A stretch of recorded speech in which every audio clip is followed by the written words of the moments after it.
Hey guys and gals, Nary here from Drakewing Gaming. It's Sunday on Twitter, the Gaming Drag. Today I'm coming back at you with a Let's Play episode of Wayfinder. So yeah, before we jump into it, just wanted to let y'all know that our Patreon is now up for as little as $5. Y'all can help support the channel, get some awesome rewards like permanent access to our community Discord server and full access to upcoming Not Safe for Work videos. Anyway, y'all, let's go ahead and jump right back in. Alarm chain, you were up, and let's go. Alrighty. Bjorn looks at me quizzically, but I pay this no mind. I really don't want to be late. I grab Bjorn's paw hand and take it and shake it with both of my hands and gather my belongings. Then we separate.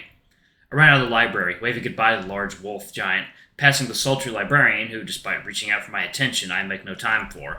I stop for another few minutes while running to my history class that I figure out why he wanted to get my attention. I'm clutching the book on Norse mythology against my own belongings while I'm running. I rush outside the library building and head to the building where my class is. I feel bad, but there isn't really a fine for taking books out without checking them out as long as I register to use it on the campus library's website. I decide to worry about that later and take the book with me. I'm running out of time to get to class.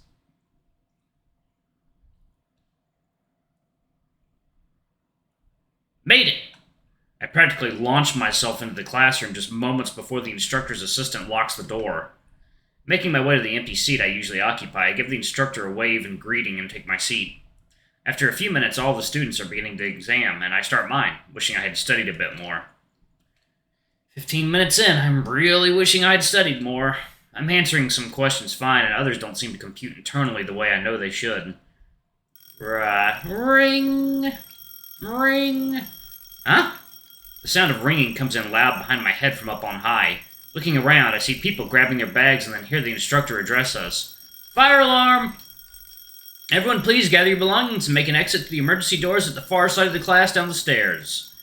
People begin to shuffle across the aisles and down the stairs, but I wait a minute until there are fewer people to bump into. Be careful and remain calm. The exam will be postponed to next Tuesday. I gather my bag and the Norse mythology book I had accidentally taken from the library and head down the stairs toward the exit after almost everyone else. That's a good transition. Quite a few of the students, myself included, stand scattered outside in the gentle sunlight. The campus security administrator is talking to the instructor and a few other faculty members of the building that had just evacuated. I feel a warm breeze on my neck and recognize the forest he scent from the night before immediately. Turning my head to see the wolf giant's sharp smile out of the corner of my eye, and I turn to meet him. Arkyn, what are you doing here? Oh, you know. I was just nearby, and I saw you and figured I'd say hello. So, hello. He lifts a paw hand in greeting, with a smile that betrays his cover story spread across his maw. I don't suppose you had anything to do with this, did you? He tenses up immediately, and I can see a nervous look in his eyes. Fynn, I'm sure I don't know what you're talking about. One second now. Water time.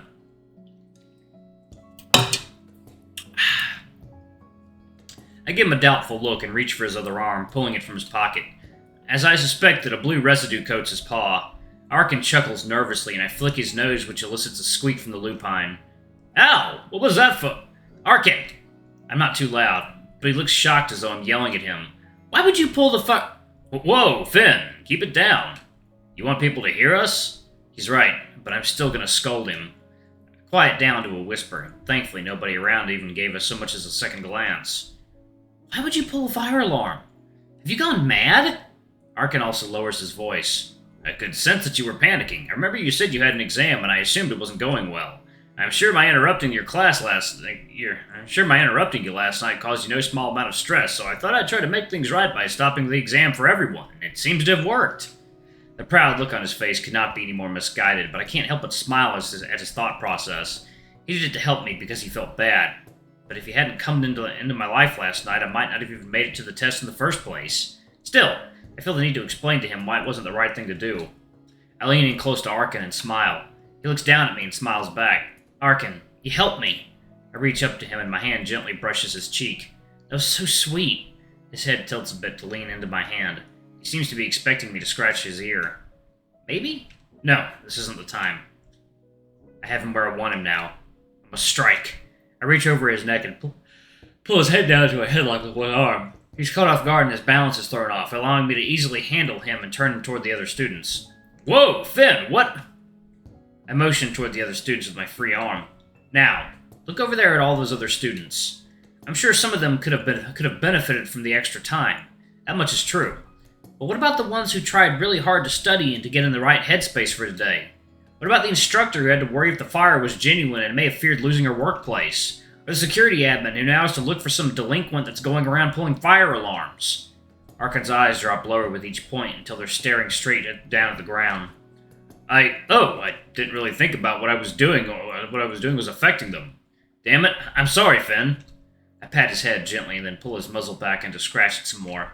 I give him a smile again, this time with no malicious intent hidden beneath. It's alright, Arkyn. I just need you to see. The things you do impact others. I would never ask you to help me if it were to another's detriment, unless it's an emergency. I see. I may have acted a bit recklessly. I give him a worried look and scratch behind his ear a bit. You're okay? I try not to be too rough. Arkyn leans in close and whispers gently into my own ear. It's for real estate. No. Oh, it's fine. I could have taken it rougher. He laughs and I feel my cheeks grow hot. Sly devil. I pull away a bit and turn to regain my composure. After a moment, I look back to see him looking at me with a smirk. Then he gives me an understanding nod, toothy smile and all as he rubs his ear gently. I understand, Finder. I shall be more careful of my actions in the future. Oh, good then. Thank you. Second, yeah. Alright, this water's down.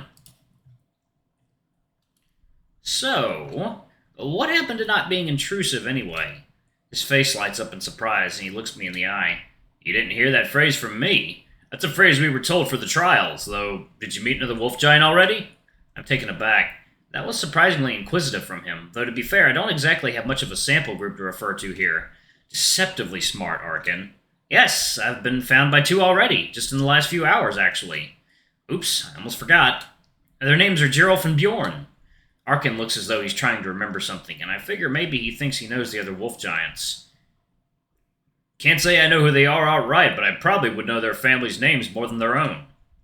Family names. Geralf mentioned something about bloodlines, but not family names. I'd ask about it, but he'll most likely just tell me that he can't answer that or something. I decide to skip the question for now and remember the talk I just had with Bjorn and our plan to meet up tomorrow. Hey, we're meeting at the garden center in the mall tomorrow afternoon, so can I hear what you all have to say? I'll make my decision on whether I want any part of this after I hear you out and have some time to think. Is that okay with you? Arkyn opens his mouth to answer, but is silenced by the sound of his stomach growling. Oh, hold that thought. And my wolf giant friend looks at me quizzically. We'll get some food and talk about it while we eat. Come on, Arkyn. The wolf giant gives me an embarrassed smile and follows me. As we walk past the security administrator and faculty, I overhear them. We looked at the footage already. The person who pulled the alarm seems to be blurred out. We can't tell who it is. I followed the figure on the cameras outside the doors. I swallow hard and try not to look suspicious. It seems they made a getaway already. Well, if the budget cuts hadn't wiped out the security team's numbers, I'm sure we would have caught them. It speaks to the greed of those in higher seats that they'd rather save a buck than potentially save someone from harm. That poor girl last week. I almost instinctively stop to listen, but realize it looks suspicious, so I eavesdrop while walking. She was found maimed in the parking lot just off campus, shivering and delirious. An attack. Just off campus? I heard the police couldn't find a trace of evidence, and that the attacker could still be out there. It's terrible. Such a shame. There used to be a security officer stationed in that area. I can't imagine how long she must have been there waiting for help. Poor girl. I shudder and walk on. I know I have my own problems to deal with, but I can't imagine having to go through that. Arkyn is ahead of me a bit, so I jog to catch up as we make our way toward the cafeteria. We walk into the cafeteria after a short walk across campus. Second now, water time.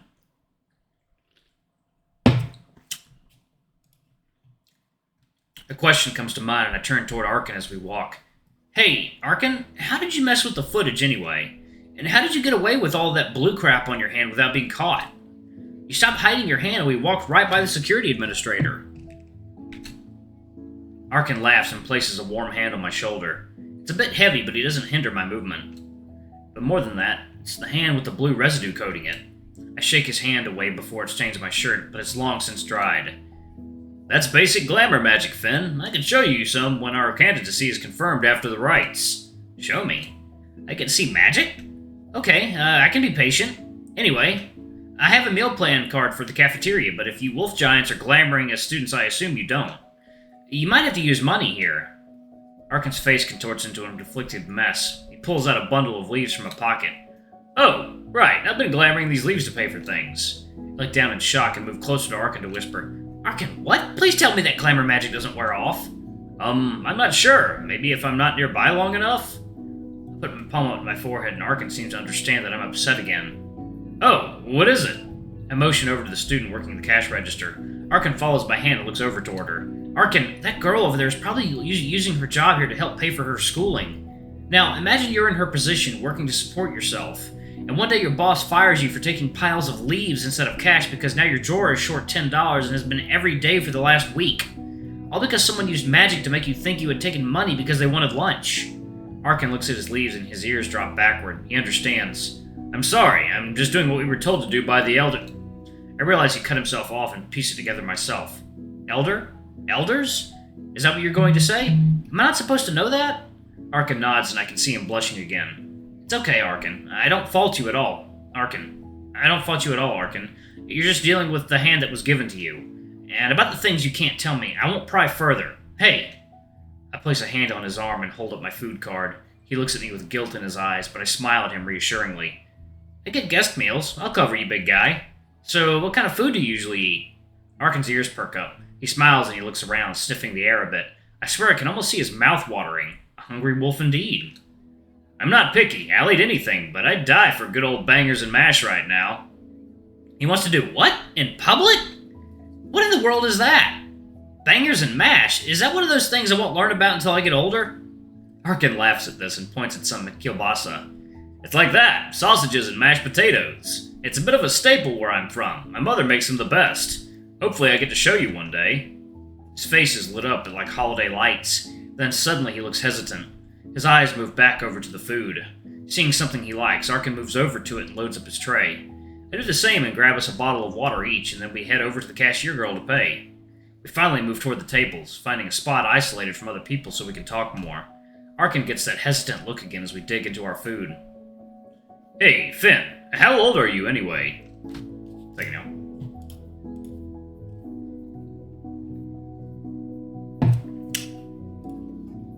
I immediately feel myself get tense and my face getting warmer. Is that what he was hesitating on? Is it obvious that I'm insecure about it? Does it matter to him? Is he going to laugh if... No, stop it. It's just a question. We barely know one another and he just wants to get to know me. I'm just going to answer it and move on, and that's that. I'm 25, almost 26. I realize I stuttered and my face gets warmer, and I immediately feel like I need to defend myself. I know that it's a bit odd for a sophomore in college to be my age. Life got in the way and I couldn't make up my mind, so I had a bit of a late start. Arkyn is petting me on the forearm gently and looking at me with a worried expression, and I hear his voice softly replying. Hey, Fynn, it's okay. It's okay. Look, I'm about the same age as you. Actually, I'm almost 27 myself. Man, you really tensed up there. I don't know much about any of this college stuff, but you're still pretty young. You shouldn't let something like how old you are bother you so much. I take a second to calm down. Arkyn's right. I feel like a fool. I'm a little sad that it got to me so much. Yeah, it's silly to be worried about something like how old I am, but I can't help it. Alright, y'all, I'm going to go ahead and pause it right there. Thank you all so much for watching. Don't forget to like, comment, subscribe, ring that notification bell, and check out our Patreon if you can. It always helps. Before I go, I'm going to give a quick shout out to our lovely bronze tier patrons. Thank you all for all you do for the channel. We greatly appreciate your support. Thank you to our silver tier patron, Kate Silvermoon. Thank you for going a bit above and beyond. It's greatly appreciated. Thank you to our gold tier patron. No. Gold tier patron dropped off. He's done a lot for us and given us a lot, so. Sorry, I forgot that for a moment. Anyway, if y'all want to get your names in the credits, get access to not safe for work contents as little as $5 already. I love you all, and I'll see you all in the next video. Bye-bye!